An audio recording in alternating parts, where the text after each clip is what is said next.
Hello నమస్తే, నేను Ashok. Welcome to ప్రజా చైతన్యం. ఏపీలో 2029కి రాజకీయాలు ఎలా ఉండబోతున్నాయి? 2029కి ఏ పార్టీలు ఎవరితో ఉంటాయి? బీజేపీ, జనసేన, టీడీపీ పొత్తులో ఉంటాయా, ఉండవా?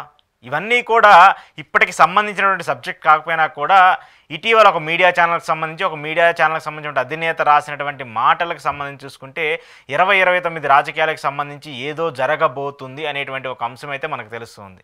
ఎందుకు ఈ అంశాన్ని నేను ప్రతిష్టాత్మకంగా చెప్తూ ఉన్నానంటే, ఆ మీడియా ఛానల్కి సంబంధించి కావచ్చు, ఆ పత్రికకు సంబంధించి కావచ్చు, చాలా ప్రధానంగా మనం మాట్లాడుకుంటూ వస్తున్నాం. దాంతోపాటు టీడీపీకి సంబంధించి చాలా క్లోజ్ అసోసియేట్ అవుతూ టీడీపీకి సంబంధించిన రాజకీయ వ్యవహారాలు అయినప్పటికీ కావచ్చు, టీడీపీకి సంబంధించిన పార్టీని ఎలా నడపాలనేటువంటి అంశాలను కూడా ఆ యొక్క పత్రిక కావచ్చు, ఆ యొక్క మీడియా సంస్థకు సంబంధించిన అధినేత కూడా సూచిస్తూ వస్తున్నారు. అయితే 2029 ఎన్నికలకు సంబంధించి ముఖ్యంగా పవన్ కళ్యాణ్ భవిష్యత్తుకు సంబంధించి కావచ్చు, లోకేష్ భవిష్యత్తుకు సంబంధించి కావచ్చు, కొన్ని కీలక వ్యాఖ్యలు చేశారు. ఆ వ్యాఖ్యలు ఏంటయా, ప్రధాన సారాంశం ఏంటయా అంటే, జగన్మోహన్ రెడ్డి ఉన్నంత వరకు లోకేష్కి, పవన్ కళ్యాణ్కి ఎదిగే అవకాశం చంద్రబాబు నాయుడు ఇవ్వలేకపోతున్నారు.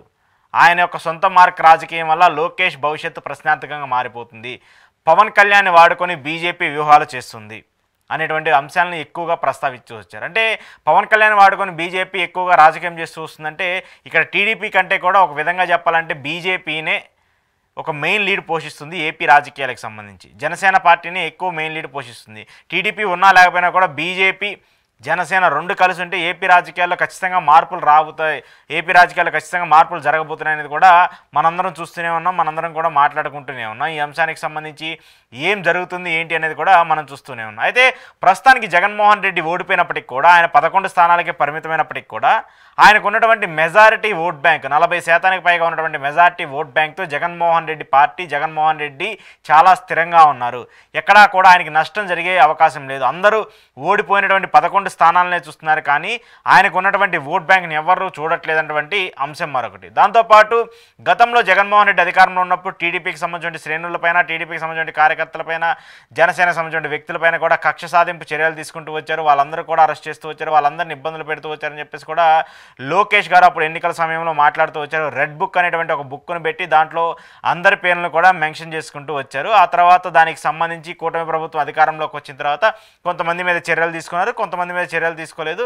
ఇక మరోవైపు ఆ ఇష్యూస్కి సంబంధించి ఇంకా పదే కంటిన్యూటీ అయితే జరుగుతూ ఉంది. సో ఇప్పుడు ఈ అంశాన్ని నేను ఎందుకు ప్రస్తావిస్తూ వస్తున్నానంటే, ఇక్కడ నిన్న చెప్పినటువంటి ఆ ప్రధానంగా ఉన్నటువంటి ఇష్యూ మీద మీరు చర్యలు తీసుకోకపోవడం వల్ల, మీరు దానికి సంబంధించి ఏదైతే చూస్తూ చూడకుండా ఉన్నారు, ఏదో స్టార్టింగ్లో వచ్చేటువంటి హడావిడి చేసి కొంతమంది అరెస్ట్ చేశారు, కొంతమంది అరెస్ట్ చేసిన తర్వాత వాళ్ళకి మళ్ళీ కొంతమంది బెయిల్ తీసుకొని బయటకు వచ్చారు, మరి కొంతమంది ఇంకా బయటే తిరుగుతూ ఉన్నారని చెప్పేసి కొన్ని రెచ్చగొట్టే వ్యాఖ్యలు కూడా జరుగుతున్నాయి. అంటే ఇప్పుడు డైరెక్ట్గా జగన్మోహన్ రెడ్డిని కూడా అరెస్ట్ చేయండి అనేటువంటి వ్యాఖ్యల్ని, జగన్మోహన్ రెడ్డి కూడా అరెస్ట్ చేయండి అనేటువంటి ఒక ఇండికేషన్ని ఆ పత్రికకు సంబంధించిన వ్యక్తులు కావచ్చు, లేదంటే కొంతమంది మాట్లాడుతూ వస్తున్నారు. ఇక దాంతోపాటు ఇంకొక అంశానికి సంబంధించి పవన్ కళ్యాణ్ తీరును కూడా ప్రశ్నిస్తూ వచ్చారు. పవన్ కళ్యాణ్ని టార్గెట్ చేస్తూ, పవన్ కళ్యాణ్ ఇంప్లిమెంట్ చేస్తూ ఏపీ రాజకీయాల్లో మరొక ప్రకంపనలు రాబోతున్నాయి, ఏపీ రాజకీయాల్లో డిసైడింగ్ ఫ్యాక్టర్గా మళ్ళీ పవన్ కళ్యాణ్ మారబోతున్నారు అనేది కూడా మొన్న జరిగినటువంటి ఈ చర్చకు సంబంధించిన ప్రధాన అంశము.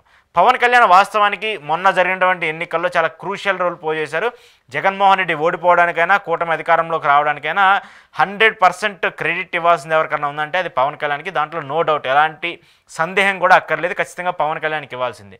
మళ్ళీ 2029 రాజకీయాలకు సంబంధించి ఎవరు గెలవాలన్నా, ఎవరు ఓడిపోవాలన్నా కూడా దాంట్లో డిసైడింగ్ ఫ్యాక్టర్ మళ్ళీ పవన్ కళ్యాణ్ ఉండబోతున్నారు. ఎందుకు చెప్తున్నా అంటే నేను ఈ మాట, పవన్ కళ్యాణ్ రాజకీయంగా తన పార్టీని, తనని స్థిరంగా పెంచుకోవడానికి విస్తృతంగా ప్రయత్నాలు చేస్తున్నారు. దానికి సంబంధించి మొన్న జరిగినటువంటి 21కి 21 గెలుపొందినటువంటి అసెంబ్లీ స్థానాలు కావచ్చు, ఎంపీ స్థానాలు కావచ్చు, 100% స్ట్రైక్ రేట్ కావచ్చు, ఇవన్నీ చూస్తూ ఉంటే పవన్ కళ్యాణ్ చాలా వ్యూహాత్మకంగా రాజకీయంలో ముందుకు వెళ్ళబోతున్నారు అనేది కూడా మనకు అర్థమవుతుంది. దాంతోపాటు కేంద్రంలో ఉన్నటువంటి బీజేపీ పెద్దల సపోర్ట్ పవన్ కళ్యాణ్కి ఉండటంతో దానివల్ల టీడీపీ పార్టీకి నష్టం జరిగే అవకాశం ఉంటుంది అనేది కూడా ఇక్కడ అర్థమవుతుంది. ఇంకొక అంశం ఏంటంటే, ప్రస్తుతం ఏపీ రాజకీయ పరిణామాలన్నీ చూస్తూ ఉంటే కూడా దుందుడుకు రాజకీయం చేస్తుంది మాత్రం పవన్ కళ్యాణ్ గారు. ఆయన డైరెక్ట్గా ప్రభుత్వంలో ఉంటూ ప్రభుత్వం మీదే మాట్లాడటము, విమర్శలు చేయటము, హోంశాఖ మీద విమర్శలు చేయటము, లేదంటే ఇతర శాఖల మీద విమర్శలు చేయటము, ప్రభుత్వం ఇలా చేసింది, సో దీంట్లో తప్పిదాలు జరుగుతుందని చెప్పేసి డైరెక్ట్గా ప్రభుత్వాన్నే విమర్శిస్తూ మాట్లాడుతూ వస్తున్నారు పవన్ కళ్యాణ్ గారు. సో దుందుడుకు రాజకీయం చేస్తుంది పవన్ కళ్యాణ్ గారు, రాజకీయాలకు సంబంధించిన కాంట్రవర్షియల్ కామెంట్స్ చేస్తుంది పవన్ కళ్యాణ్ గారు.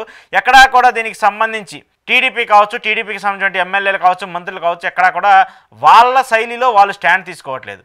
లోకేష్ గారు కూడా ఆయనకి సంబంధించి ఆయన రాజకీయం ఆయన చేసుకుంటూ వెళ్తున్నారు. సైలెంట్గా ఆయనకి సంబంధించిన వ్యవహారాలు, టీడీపీకి సంబంధించిన పార్టీకి సంబంధించిన వ్యవహారాలు మాత్రమే చేసుకుంటూ వస్తున్నారు. ఎక్కడా కూడా ప్రతిపక్ష నేత అయినటువంటి జగన్మోహన్ రెడ్డిని టార్గెట్ చేయడానికి కూడా, ప్రతిపక్ష నేత అయినటువంటి జగన్మోహన్ రెడ్డి టార్గెట్ చేయడం అంశంలో కూడా పవన్ కళ్యాణ్ ఉన్నటువంటి ముందుడుగు వేస్తున్నటువంటి రాజకీయం కావచ్చు, లేదంటే పవన్ కళ్యాణ్ చేస్తున్నటువంటి వ్యాఖ్యలు కావచ్చు, టీడీపీ కానీ లోకేష్ కానీ మిగతా నేతలు ఎవరు కూడా చేయలేకపోతున్నారు. ఎందుకు చేయలేకపోతున్నారు అనేది మొన్న ఆ యొక్క ఇన్సిడెంట్లో, ఆ యొక్క వీడియోకి సంబంధించి లేవనెత్తినటువంటి ప్రధాన అంశాలు. దీనివల్ల మీ కార్యకర్తలు, మీ కార్యకర్తల అభిమానులు కావచ్చు, లేదంటే టీడీపీ శ్రేణులు కావచ్చు, నిరాశలోకి వెళ్ళే అవకాశం ఉంటుంది. టీడీపీకి సంబంధించిన వ్యక్తులందరూ కూడా నిరాశలోకి వెళ్తారు. లోకేష్ పార్టీ నడపాలి, లోకేష్ పార్టీకి సంబంధించి వ్యవహారాలు చూడాలని చెప్పేసి కోరుకున్న వాళ్ళందరూ కూడా లోకేష్ని పక్కన పెట్టి పవన్ కళ్యాణ్కి ఎక్కువ ప్రియారిటీ ఇస్తూ ఉంటే, బీజేపీ కూడా పవన్ కళ్యాణ్కి ఎక్కువ ప్రియారిటీ ఇస్తూ ఉంటే ఆయన మీద నమ్మకం కోల్పోయే అవకాశం ఉంది. దాంతోపాటు జగన్మోహన్ రెడ్డికి సంబంధించి జగన్మోహన్ రెడ్డి చాలా యాక్టివ్ అవ్వబోతున్నారు. మళ్ళీ రాజకీయాలకు సంబంధించి వచ్చినటువంటి ఈ 6 నెలల్లోనో 7 నెలల్లోనో కూటమి మీద మరింత వ్యతిరేకత ఎక్కువైపోయింది. కాబట్టి మీరు ఎన్నికల్లో ఇచ్చినటువంటి హామీలు అమలు చేయలేకపోయారు. కాబట్టి జగన్మోహన్ రెడ్డి బెటర్ అని చెప్పేసి జనాలకు అర్థమైపోయింది. దానివల్ల జగన్మోహన్ రెడ్డి మళ్ళీ వస్తే బాగుండని చెప్పేసి చాలామంది ప్రజలు కోరుకున్నారని చెప్పేసి ప్రధానంగా చేసినటువంటి అంశం కావచ్చు, దానికి సంబంధించిన వ్యాఖ్యలు కావచ్చు. సో ఓవరాల్గా ఇవన్నీ చూస్తుంటే మనకి ఏం అర్థమవుతుందంటే ఏపీ రాజకీయాలు 2029కి చాలా భయంకరంగా మారబోతున్నాయి అనేది కూడా తెలుస్తుంది. పొత్తులకు సంబంధించి ఏదైతే కూటమి ఉందో, ఇప్పుడు ప్రస్తుతం అధికారంలో ఉన్నటువంటి కూటమి ఉందో, ఆ కూటమి కూడా విచ్ఛిన్నమయ్యే అవకాశం కనిపిస్తుంది. పవన్ కళ్యాణ్ వేరే కొంపటి పెట్టే అవకాశం కనిపిస్తుంది. దానివల్ల లోకేష్ తగ్గిపోతాడు, పవన్ కళ్యాణ్ పెరిగిపోతాడు. మీరిద్దరు విడిపోవడం వల్ల జగన్మోహన్ రెడ్డి అధికారంలోకి వస్తాడు. జగన్మోహన్ రెడ్డి బలం ఎక్కడా తగ్గలేదు. జగన్మోహన్ రెడ్డి చాలా స్టాండర్డ్గా ఉన్నారు. వ్యూహాలు మళ్ళీ వేస్తున్నారు. రాజకీయాలకు సంబంధించి ఆయన గతంలో ఎలాంటి తప్పులు చేశారో వాటన్నిటిని సరిదిద్దుకుంటూ మళ్ళీ రాజకీయాల్లో తిరిగి యాక్టివ్ అవ్వడానికి ప్లాన్స్ వేస్తూ ఉన్నారు. నియోజకవర్గాల వారీగా, ప్రాంతాల వారీగా జగన్మోహన్ రెడ్డి పార్టీ బలోపేతం మీద దృష్టి పెట్టారని చెప్పేసి ఆయనదైన శైలిలో ఆయనకు ఇండికేషన్స్ ఇచ్చుకుంటూ వస్తున్నారు. అయితే ఇక్కడ మెయిన్గా టార్గెట్ చేస్తూ వచ్చింది ఏంటంటే చంద్రబాబు నాయుడు గారి వర్కింగ్ స్టైల్కి సంబంధించి, చంద్రబాబు నాయుడు గారి ఆయన తీసుకున్న నిర్ణయాలకు సంబంధించి ప్రధానంగా మాట్లాడుతూ వచ్చారు. చంద్రబాబు నాయుడు గారు ఒక ముఖ్యమంత్రి కంటే కూడా ఒక సీఈఓలా ప్రయత్నిస్తూ ఉన్నారు. ఒక సీఈఓ తరహాలో ఆయన మాట్లాడుతూ వస్తున్నారు. దీనివల్ల ఇబ్బంది చేరే అవకాశం ఉంటుంది. దీనివల్ల పార్టీకి నష్టము, ప్రభుత్వాన్ని నడిపిస్తున్నటువంటి మీకు కూడా నష్టము. ఆ తర్వాత మీ పార్టీని నడిపించాలన్నటువంటి సెకండరీగా ఉన్నటువంటి లోకేష్ గారికి కూడా ఆయన రాజకీయ భవిష్యత్తు మీద ఇబ్బంది పడే అవకాశాలు ఉంటాయి అనేటువంటి అంశాలను అయితే చెప్పుకుంటూ వచ్చారు. సో ఇక్కడ 3 అంశాలను ప్రధానంగా చూడాలి. లోకేష్ని తగ్గిస్తూ, పవన్ కళ్యాణ్ని పెంచుతూ, వీళ్ళిద్దరు విడిపోవడం వల్ల జగన్మోహన్ రెడ్డి అధికారంలోకి వస్తూ, సో ఈ 3 అంశాల మీదే చేసినటువంటి వ్యాఖ్యలు ఇప్పుడు రాజకీయ పరంగా చర్చనీయాంశంగా మారే. దాంతోపాటు ఇలాంటి అంశాలను డైరెక్ట్గా టీడీపీ పార్టీకి సపోర్ట్గా ఉన్నటువంటి ఒక మీడియా ఛానల్, టీడీపీ పార్టీకి సపోర్ట్గా ఉన్నటువంటి ఒక పేపర్లో జగన్మోహన్ రెడ్డికి ఆయన ప్రస్తావన పెరిగింది, జగన్మోహన్ రెడ్డిలో మళ్ళీ ఆ యాక్టివ్నెస్ ఉంది, పార్టీకి సంబంధించిన యాక్టివ్నెస్ ఉందని చెప్తూనే టీడీపీ పార్టీని, టీడీపీకి సంబంధించిన నేతలందరినీ కూడా తగ్గించేలాగా ఈ మాటలు ఉన్నాయి. కాబట్టి రాజకీయంలో ఏదో జరగబోతున్నటువంటి అంశం మాత్రం కనిపిస్తుంది. దీనికి సంబంధించి కూడా ఏపీ రాజకీయాల్లో ఒక సంచలనంగా ఉన్నప్పటికీ కూడా కూటమిలో మాత్రం రాబోయే కొద్ది రోజుల్లో ఏదో జరగబోతుంది. భారీ మార్పులు కూడా రాబోతున్నాయి. పార్టీకి సంబంధించి, పార్టీ వ్యవహారాలకు సంబంధించి పెద్ద ఎత్తున ఒక మార్పు అయితే రాబోతున్నట్టు కూడా తెలుస్తుంది. మరి ఆ మార్పులకు సంబంధించి ఏముంటాయి, ఎలా ఉంటాయి, పవన్ కళ్యాణ్కి సంబంధించినటువంటి నిర్ణయాలు ఎలా ఉంటాయి అనేది మాత్రం చూడాల్సి ఉంది. ఏది ఏమైనప్పటికీ ఈ కొత్త పలుకులు అనేటువంటి అంశం ఏదైతే ఉందో ఇప్పుడు ఏపీ రాజకీయాల్లో చిచ్చురేపబోతున్నాయి. ప్రధానంగా కూటమికి సంబంధించిన రాజకీయాల్లో కూడా ఒక సంచలనంగా మారే అవకాశం కనిపిస్తుంది.